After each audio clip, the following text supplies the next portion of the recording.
మీ సంభాషణ ఉప్పు వేసినట్టు ఎల్లప్పుడూ రుచిగలదిగాను కృపాసహితముగాను ఉండనీయుడి.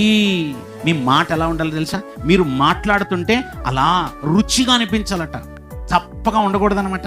మీరు చూడండి, ఆహార పదార్థాలలో మీరు ఏ మసాలాలు వేయండి, ఎంత నూనె వేయండి, ఏదైనా వేయండి, ఉప్పే లేకుండా వండి చూడండి, చూద్దాం. ఒక్క ముద్ద నోట్లో పెట్టుకొని తొప్పనం వేసేస్తారు అక్కడ. ఎందుకు? అన్నీ ఉన్నాయి కదా, అడ్జస్ట్ అవ్వండి అంటే. ఉప్పు లేకపోతే ఆ ఆహార పదార్థానికి రుచే లేదు. అంటే ఉప్పుకున్న గుణం ఏంటి తెలుసా? అన్నీ వేసి చూడు, నన్ను వేసి చూడు అంటదండి.